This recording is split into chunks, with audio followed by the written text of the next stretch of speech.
수능 특강 제10강 2점 수능 테스트입니다. 1번 그림은 두 타원은하 가와 나를 나타내는 것이다. 문제에서 타원은하라고 그랬는데 실제로 은하의 모습은 타원 모양이 아니라 타원체의 모습입니다. 마치 달걀과 같은 형태 그러한 물체를 타원체라고 합니다. 3차원적인 것이죠. 근데 타원은 원을 좀 납작하게 한 것이기 때문에 은하의 모습이 타원 모습이 될 수는 없고 타원체, 입체적인 타원체 모습을 하고 있기 때문에 타원은하라는 용어보다는 타원체 은하라고 하는 것이 더 적합한 표현입니다. 그래서 편평도도 이것도 타원에서 구하는 값이 아니라 타원체, 3차원적인 물체 타원체, 달걀 형태와 같은 타원체에서 구하는 것이 편평도 값입니다. 쌤이 여기 입체적으로 여기 그림자로 이렇게 표시한 이유도 이게 타원체가 원을 납작한 형태가 아니라 달걀과 같은 모양을 하고 있기 때문에 입체적으로 그렇습니다. 이런 타원체가 있을 때 편평도는 긴 반지름, 적도반지름이죠. 적도반지름 분의 적도반지름 빼기 극반지름, 짧은 반지름, 요거를 편평도라고 합니다. 그런데 타원체를 최대한 둥글게 만들면 둥근 공 모양이 되지요. 그러한 물체를 구라고 합니다. 근데 구에서는 A의 길이와 B의 길이가 같지요. 그래서 0이 됩니다. 편평도 값이. 그리고 완전히 납작하게 만들면 타원체를 최대한 납작하게 만들면 납작한 평면이 되겠지요. 근데 평면에서는 높이 B가 0이 되기 때문에 A분의 A가 돼가지고 평면의 경우는 편평도가 1이 됩니다. 그래서 타원이라고 그랬는데 여기 타원체지요. 타원체가 가질 수 있는 편평도 값은 0보다는 크고 1보다는 작은 값이 되는 것이 타원체입니다. 그런데 이 외부 은하를 이 모양에 따른 편평도 값으로 구분하게 되면은 이 제로부터 이 7까지 구분하는데 이 제로에서 이 7 쪽으로 갈수록 편평도 값이 커집니다. 그래서 더욱더 납작한 형태의 모습이 됩니다. 그런데 가의 경우는 거의 9에 가까운 모습을 하고 있기 때문에 여기도 원이라고 그랬는데 여기서 원이라고 그랬는데 9라는 표현이 더 적합하겠죠. 모양이 가장 9에 가깝게 보이기 때문에 가의 그 명칭은 이 제로라고 합니다. 타원은하의 모습은 이 제로로 구분합니다. 허블의 은하 분리법에 의해서 이 제로라고 합니다. 그리고 나와 같이 아주 납작한 타원은하는 거의 그 A하고 B의 차이가 아주 크기 때문에 이러한 타원은하는 이 7으로 분류를 합니다. 아무튼 간에 편평도 값은 가가 나보다 큰 게 아니죠. 가는 9에 가깝기 때문에 작답니다. 나의 편평도 값이 큽니다. 기억 틀렸고.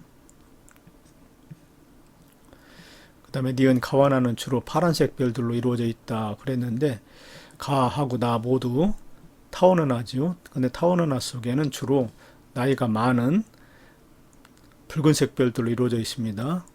그래서 니은은 틀렸습니다. 파란색 별은 주로 그 불규칙 은하라든가 또는 누리은하와 같은 나선은하의 그 나선 8부분 그 부분에 주로 파란색 별들이 분포하고 있고 이 타원은하에서는 나이가 많은 붉은색 별들로 이루어져 있습니다. 파란색이 아니라 붉은색.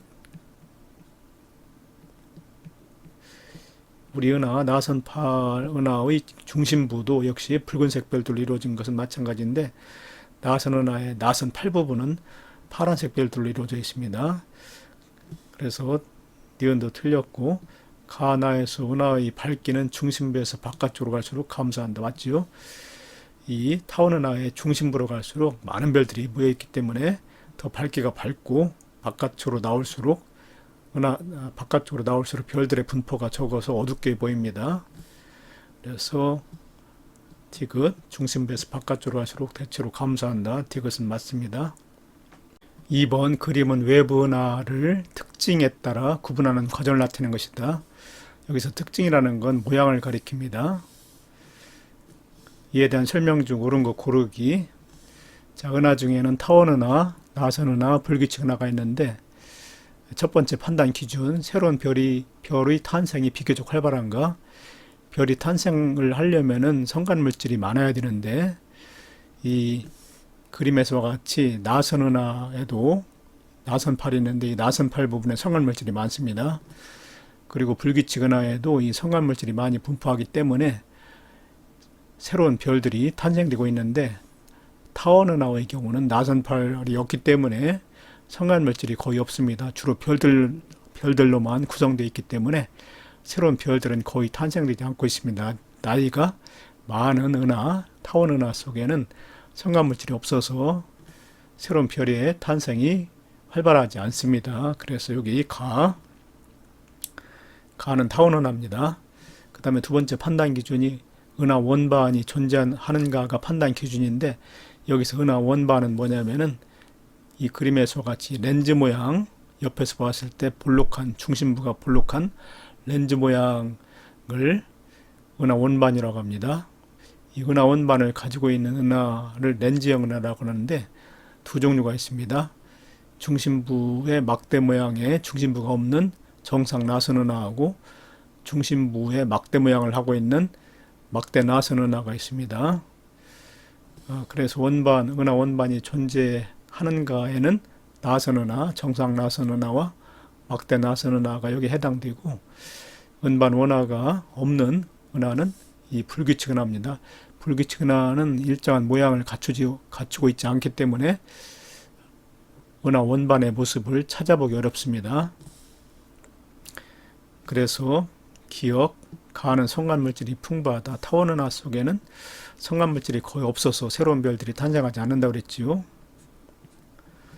그 다음에 나는 불규칙 은하이다. 은하 원반이 존재하지 않기 때문에 불규칙 은하 맞고, 그 다음에 다는 나선 은하인데 정상 나선 은하, 막대 나선 은하, 나선팔이 존재하지요. 다 같이.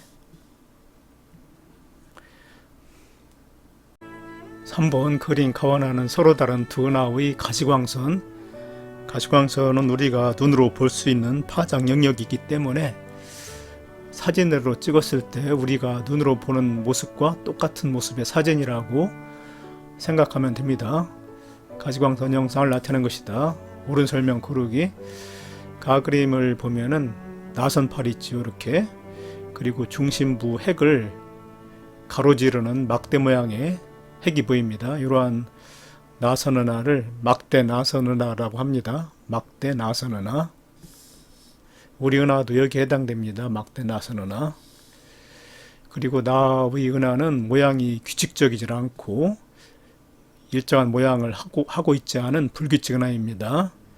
이 불규칙 은하는 성간물질, 별이 탄생되는 성간물질이 많이 포함되어 있고 그리고 비교적 젊은 별들이 많이 차지하고 있습니다. 그리고 크기 면에서는 이 막대 모양을 하고 있는 막대 나선 은하보다는 크기 면에서 규모가 작습니다. 규모가 작은 편입니다. 옳은 거 가는 막대 나선 은하이다. 맞지요? 우리 은하의 모습도 막대 나선 은하의 모양을 하고 있다고 그랬습니다. 그래서 니은 틀렸지요. 그 다음에 규모가 매우 큰 은하는 대부분 나와 같은 형태가 아니라 나는 불규칙 은하고 상대적으로 규모가 작은 편에 속한다고 그랬지요. 규모가 매우 큰 은하는 나선 은하의 모양을 하고 있습니다. 정상 나선 은하나 막대 나선 은하의 모양을 하고 있습니다. 4번 그림은 어느 특이 은하의 모습을 나타내는 것이다. 옳은 설명 고르기. 기억 충돌 은하의 모습이다. 이 은하는 중심 핵에서 강한 Z를 발생시키는 전파 은하입니다.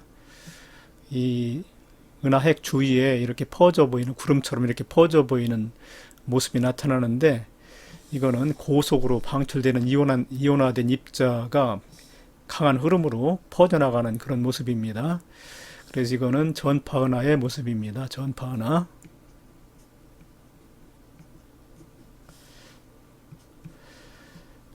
그리고 이 가시광선 영역에서는 이 전파 은하를 관측할 수 없습니다. 이 전파 은하는 강한 전자기파, 전파 은하, 강한 전자기파인 전파를 방출하기 때문에 가시광선보다는 파장이 긴 전파 영역에서 잘 관측이 됩니다. 전파 영역에서 잘 관측이 됩니다. 디귿 중심 핵에서 Z가 분출하고 있다. 맞다 그랬죠? 중심 핵에서 고속으로 방출되는 이온화된 입자, 이것이 이제 Z인데 이 강한 흐름으로 방출되기 때문에 이러한 퍼져나가는 모습이 전파 은하에서는 잘 관측이 되고 있습니다. 이 전파 은하는 보통 은하보다 수백 배 이상의 강한 전파를 방출하기 때문에 전파 은하라는 명칭을 가지고 있고, 구조는 중심 핵 부분, 그 다음에 Z 부분, 로브 부분, 이렇게 세 부분으로 이루어져 있습니다.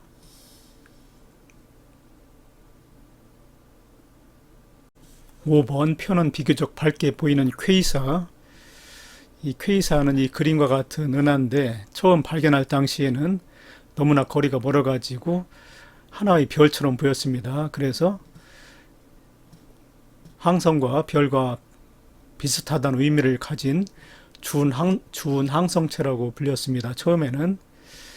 그런데 자세히 관측해 보니까 퀘이사는 수많은 별들로 이루어진 은하였습니다. 그런데 아까 얘기했듯이 너무나 거리가 멀리 있고 또 크기가 너무 작기 때문에 하나의 별처럼 보였습니다. 그래서 요 가나다가 모두 다 퀘이사이기 때문에 모두 하나의 별처럼 보이는 거 맞습니다. 그 다음에 우리 은하로부터의 거리를 물었는데 이것은 무엇으로 판단해야 되느냐면은 이 적색 편의량으로 판단해야 됩니다. 적색 편의량이 가장 큰 것이 가지요. 여러분들 좀 너무 어려운 식인데 이 멀어지는 속도, 은하가 멀어지는 속도는 은하가 멀어지게 되면은 별빛의 파장이 길어져서 적색 편의가 나타난다고 그랬죠. 이 식에서 람다 제로는 본래 별이 멀어지거나 은하가 멀어지거나 가까워지지 않는 상태에서 갖게 되는 본래의 별빛의 은하의 파장입니다. 이거는 그 도플러 효과에 의해서 멀어지게 되면 파장이 증가하게 되는데 길어지게 되는 적색 편의가 나타나게 되는데 그 적색 편의에서 본래의 파장을 뺀 양이기 때문에 이것이 바로 적색 편의량을 뜻합니다. 적색 편의량 곱하기 C는 빛의 속도. 그래서 적색 편의가 크면 클수록 멀어지는 속도가 빨라집니다. 그런데 멀어지는 속도가 빨라지려면은 은하의 거리가 멀어져야 됩니다. 거리가 먼 은하일수록 우리 은하로부터 멀어지는 속도가 더 증가하게 됩니다. 외부 은하의 거리가 멀면 멀수록 우리 은하로부터 멀어지는 속도가 증가하기 때문에 결과적으로 적색 편의량이 크면 클수록 거리도 먼 은하가 됩니다. 그래서 우리 은하로부터의 거리가 가장 먼 것은 적색 편의량이 가장 큰 은하를 골라내야 합니다. 맞습니다. 거리를 표시하면은 가장 먼 은하가 가가 되겠지요. 적색 편의량이 가장 크기 때문에. 그 다음에는 나가 됩니다. 그리고 가장 가까운 퀘이사는 다지요. 디귿 에너지 방출량을 비교하라고 그랬습니다. 나하고 다는 겉보기 등급은 같지요. 우리가 눈으로 보는 겉으로 눈으로 보는 밝기는 같은데 거리는 방금 전에 나가 더 멀리 있다고 그랬죠. 적색 편의량이 더 크기 때문에. 그래서 실제로 에너지를 방출하는 양은 나의 퀘이사가 다보다 더 많을 것입니다. 나가 다보다 많다. 6번 그린카는 어느 특이 은하의 모습을, 겉으로 보기에는 나선 팔처럼 보여가지고 나선 은하처럼 보이지만 이 나선 팔은 아닙니다. 특이 은하의 모습을, 그리고 나는 이 은하에서 관측한 스펙트럼의 일부를 나타내는 것이다. 스펙트럼의 파장을 620나노미터부터 680나노미터까지 나타내고 있는데 선폭이 굉장히 넓게 나타나고 있습니다. 옳은 설명 고르기. 이 은하는 세이퍼트 은하이다. 방금 전에 이 은하의 모습에서 이 주위에 퍼져나가는 모습이 이게 나선팔처럼 보인다고 그래서 나선팔 은하는 아니라고 그랬죠. 이 은하는 세이퍼트 은하입니다. 보통 은하에 비해서 중심 핵이 굉장히 밝지요. 여기 중심부를 보면 굉장히 하얗게 보이기 때문에 밝습니다. 그리고 은하대에 가스운이 있는데 그 가스운이 매우 빠른 속도로 움직이고 있기 때문에 마치 나선팔처럼 보이는 것입니다. 움직이고 있기 때문에 스펙트럼에서 넓은 파장 영역이 넓은 방출선이 관측이 되고 있습니다. 그래서 이 은하는 중심핵이 매우 밝게 빛나는 세이퍼트 은하입니다. 세이퍼트 은하. 그 다음에 니은 스펙트럼에서 폭이 넓은 방출선이 관측된다고 그랬는데 그림에서와 같이 약 650에서 650에서 660 요 사이에 선폭이 매우 넓은 방출선이 존재하는 게 확인이 되지요. 맞습니다. 그 다음에 중심부에 거대 블랙홀이 존재할 것이다. 이 세이퍼트 은하에서 방출선이 넓게 이렇게 나타나는 이유가 중심부에 거대한 블랙홀이 있어가지고 이 은하대의 가스가 이 블랙홀 주위를 아주 빠른 속도로 회전하기 때문에 이런 소용돌이 모습이 나타나는 거 맞습니다. 블랙홀이 존재하기 때문입니다. 7번 그린 가나다는 다양한 충돌 은하의 모습을 나타내는 것이다. 가나다 보면은 두 개의 은하가 충돌하는 모습을 나타내주고 있습니다. 가나다에서 일어날 수 있는 공통적인 특징에 대한 설명 중 옳은 거 고르기. 많은 별들이 은하 충돌 과정에서 파괴된다. 그렇진 않습니다. 이 은하와 은하의 충돌은 서로 가까이 있는 은하들끼리 중력으로 서로 끌어당기기 때문에 충돌하기도 하지만은 이 은하는 너무나 거대하기 때문에 그 속에 아무리 많은 별들이 포함되어 있다고 하더라도 별과 별 사이의 거리가 충분히 떨어져 있습니다. 우리 은하에서도 마찬가지죠. 우리 은하에 있는 별의 숫자도 한 1400억 개가 되는데 태양 주위에 그렇게 많은 별들이 있는 건 아니지요. 그래서 충돌이 일어나는 건 아닙니다. 별과 별들이 충돌하는 건 아닙니다. 그 다음에 니은 분자운의 충돌로 새로운 별이 탄생한다. 은하 내 거대 분자운들이 있는데 분자운들끼리는 서로 충돌할 수가 있습니다. 그렇게 되면은 기체가 압축돼 가지고 새로운 별들이 탄생될 수는 있습니다. 분자운은 크기가 아주 크기 때문에 은하와 은하가 충돌할 때 거대 분자운들끼리 분자운이라는 것은 이제 성간 물질이 많이 분포돼 가지고 마치 구름처럼 보이는 거대 성운을 얘기하는데 그 성운과 성운은 충돌할 수가 있습니다.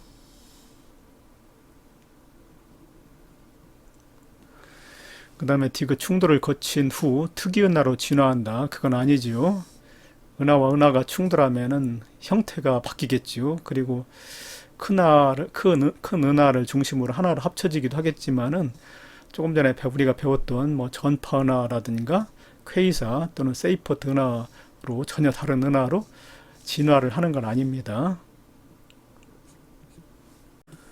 8번 그림은 두 은하 AB의 방출선 위치 화살표, 여기 보이죠? 화살표로 방출선의 위치를 표시하고 있습니다.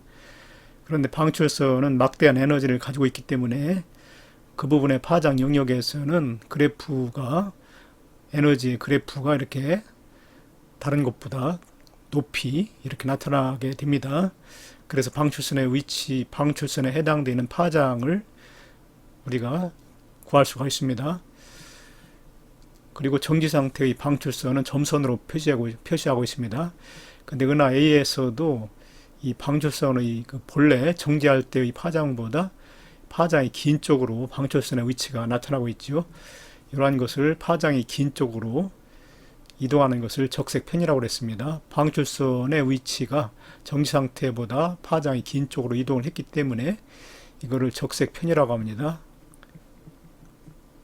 은하가 후퇴 우리 은하로부터 멀어지기 때문에 이러한 적색 편의가 나타납니다. 만약에 다가오게 되면은 파장이 짧은 쪽으로 방출선의 위치가 나타나기 때문에 청색 편의가 나타납니다. 그런데 이 경우는 파장이 긴 쪽으로 이동했기 때문에 후퇴한 겁니다. 우리 은하로부터 멀어지는 겁니다. 여기서도 멀어지고 있죠. 이만큼. 근데 적색 편의량이 B에서 더 크네요. 그 이유는 은하 B가 더 빠르게 멀어지고 있다는 것인데, 그러려면은 거리가 더 멀리 있어야 됩니다. 은하 B가 거리가 멀리 있을수록 멀어지는 속도가 증가합니다. 그래서 적색 편의도 더 크게 나타납니다. 옳은 거 고르기. 두 은하는 모두 허블 법칙을 따른다. 허블 법칙은 멀어지는 속도는 허블 상수 h 곱하기 r 은하의 거리에 비례한다. 이게 허블의 법칙입니다. 은하가 멀어지는 속도는 은하의 거리가 멀면 멀수록 빨라진다. 이게 허블 법칙이고, 이 허블 법칙을 변형하면은 이와 같이도 표현이 됩니다. 자, 기억 A와 B에서 모두 적색 편의가 나타난다. 본래의 파장 위치보다 파장이 긴 쪽으로 이동해서 이 방출선의 위치가 나타나기 때문에 맞습니다. 그 다음에 은하의 시선 속도, 멀어지는 속도입니다. 멀어지는 속도는 크기는 A가 B보다 크다. 멀어지는 속도는 조금 전에 적색 편의량이 크면 클수록 멀어지는 속도는 빨라진다고 그랬죠. 적색 편의량을 구할 때 람다 제로는 본래 고유의 파장입니다. 멀어지거나 가까워지지 않는 상태에서 나타나는 본래의 파장 람다 제로. 그리고 람다는 적색 편의에 의해서 파장이 증가된 파장을 얘기합니다. 그래서 이 그림에서 요만큼, 여기서는 요만큼이 바로 람다 마이너스 람다 제로가 됩니다. 적색 편의량 곱하기 C는 빛의 속도입니다. 그래서 적색 편의량, 이것이 적색 편의량인데, 적색 편의량이 크게 나타나면 나타날수록 시선 속도, 멀어지는 속도는 커지게 되는 겁니다. 그래서 A가 B보다, A는 적색 편의량이 작지요. 그래서 크다가 아니라 작답니다. 그 다음에 우리 은하로부터의 거리를 물었는데, 조금 전에 우리 은하의 거리가 멀면 멀수록 멀어지는 속도가 더 크다고 그랬지요. 그리고 적색 편의량도 더 크게 나타난다고 그랬습니다. 그래서 결과적으로 멀어지는 속도가 빠르면 거리도 더 먼 셈이 됩니다. 여기 구체적으로 이 적색 편의량을 구한 양이 나왔는데, 우선 그 B 같은 경우, 은하 B 같은 경우는 본래의 파장이 656 나노미터죠. 요거 분해 멀어진 파장 674 정도 됩니다. 여기가 674 빼기 본래의 파장 656 해서 적색 편의량이 요거 분해 요거 656분의 18. A는 적색 편의량이 좀 작지요. 똑같이 656에서 662로 조금만 증가했습니다. 그래서 적색 편의량이 이 정도 되기 때문에 B가 A보다 적색 편의량이 3배가, 요 값이 3배가 큽니다. 3배가 크면은 속도도 3배 빨라지지요. 멀어지는 속도가 3배 빨라지려면은 거리도 3배가 돼야 됩니다. 그래서 2배가 아니고 3배입니다.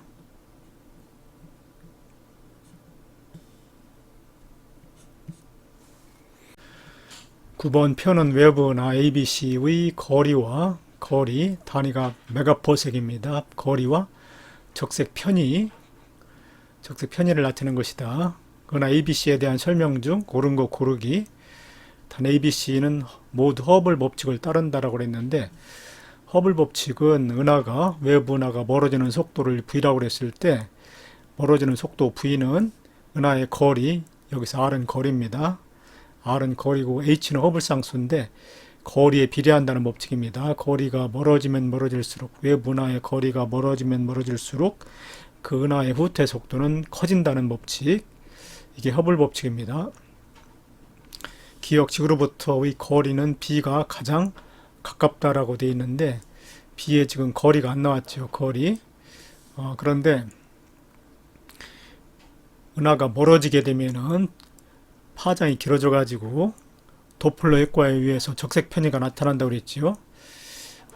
그런데 은하의 그 멀어지는 속도가 빠르면 빠를수록 적색 편의량이 커져서 이와 같은 관계가 성립합니다. 여기서 V는 멀어지는 속도, 그 다음에 람다 제로분의 델타 람다가 있는데 람다 제로는 정지해 있을 때, 외부 은하가 정지해 있을 때의 본래의 파장이고 델타 람다는 파장 변화량입니다. 그러니까 멀어질 때 증가한 파장에서 본래의 파장을 뺀 값, 이것을 델타 람다라고 합니다.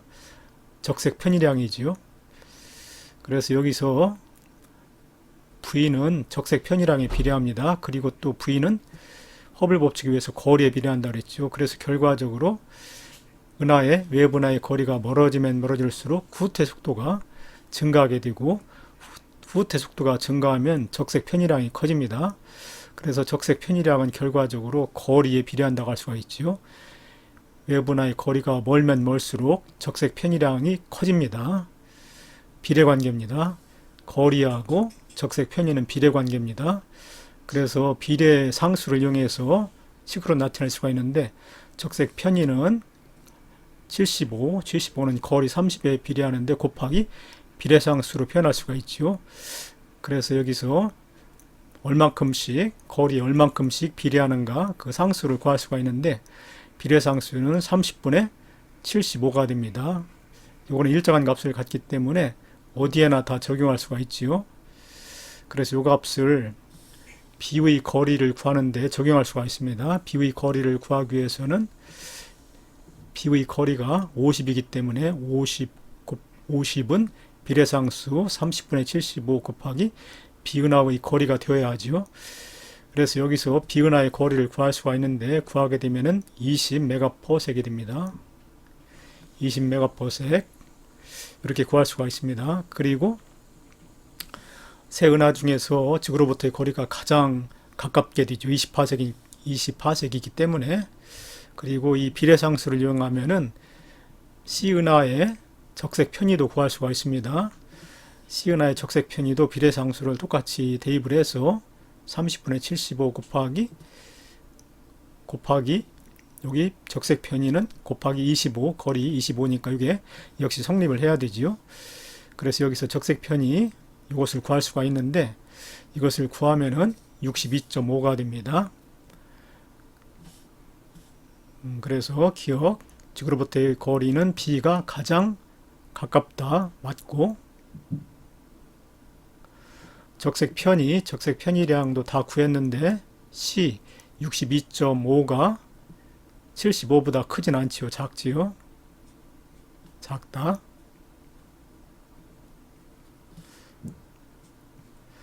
그 다음에 A에서 관측하면 B와 C 모두 A로부터 멀어진다. 맞습니다. 우주가 팽창하고 있기 때문에 마치 그 우리가 풍선에 바람을 불어넣으면은 풍선에 점을 찍어서 풍선을 불면은 모든 점과 점 사이의 거리가 멀어지듯이 기준점이 따로 없이 모든 점으로부터 은하들은 다 멀어집니다. 그러니까 A에서 BC를 관측하더라도 BC가 다 멀어지고 B에서 A와 C를 관측하더라도 A와 C가 다 멀어집니다. 그리고 C에서 AB를 관측하더라도 A와 B 역시 C로부터 모두 다 멀어집니다. 딕은 맞습니다. 우주가 팽창하고 있기 때문에 그렇습니다.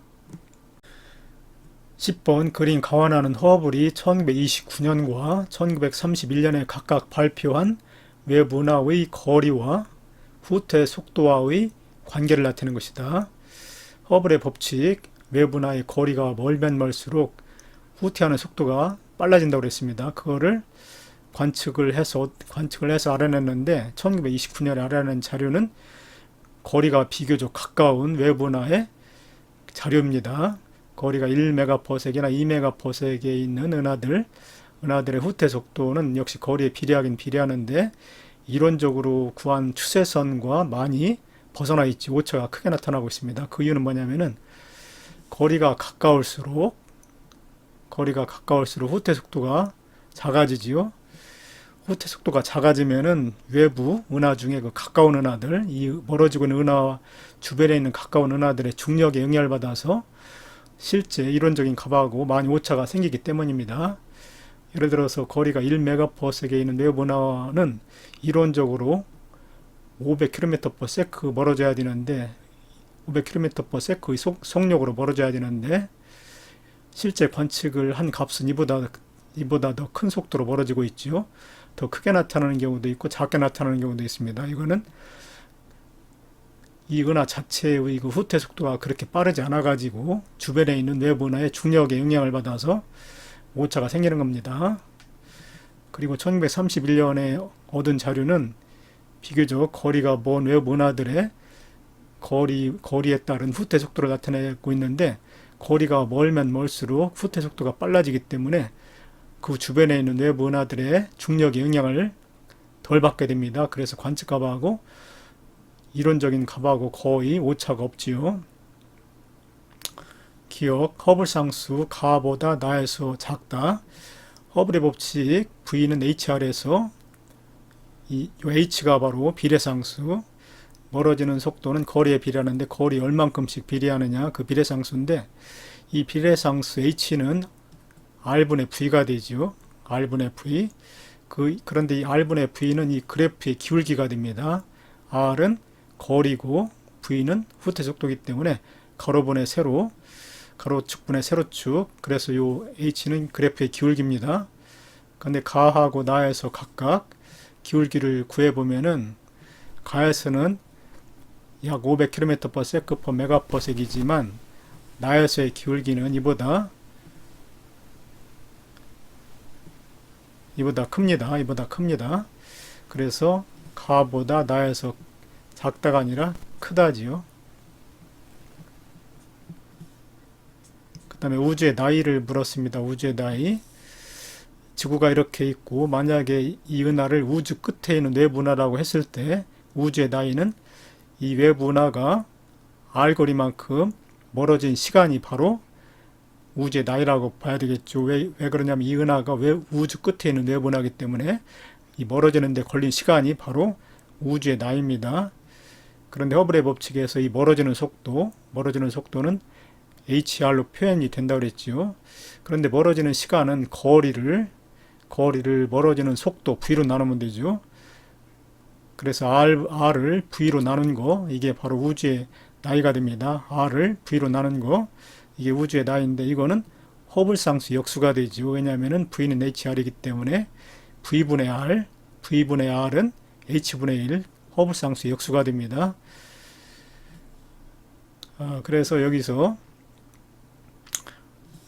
우주의 나이는 역수기 때문에 허블상수의 역수기 때문에 가보다 나에서 적습니다. 기억하고 반대죠. 허블상수는 나가 더 크지만 우주의 나이는 허블상수 역수기 때문에 나에서 적습니다. 맞습니다. 역수기 때문에. 그 다음에 디귿 허블 법칙을 이용한 은하의 거리 측정은 먼 은하보다 가까운 은하에 적용하는 것이 더 적합하다 아니라고 그랬죠. 가까운 은하의 경우는 허블 법칙을 이용해서 거리 측정을 하게 되면은 오차가 많이 생긴다고 그랬습니다. 실제는 그 외부 은하들 사이에 중력이 작용하기 때문에 이론적으로 허블 법칙을 이용해서 이론적으로 구한 은하의 거리하고 실제 관측한 은하하고의 거리 차이가 더 크게 나타납니다. 그래서 가까운 은하에 적용하는 것이 더 부적합하지요. 먼 은하가 더 적합합니다. 적용하는데.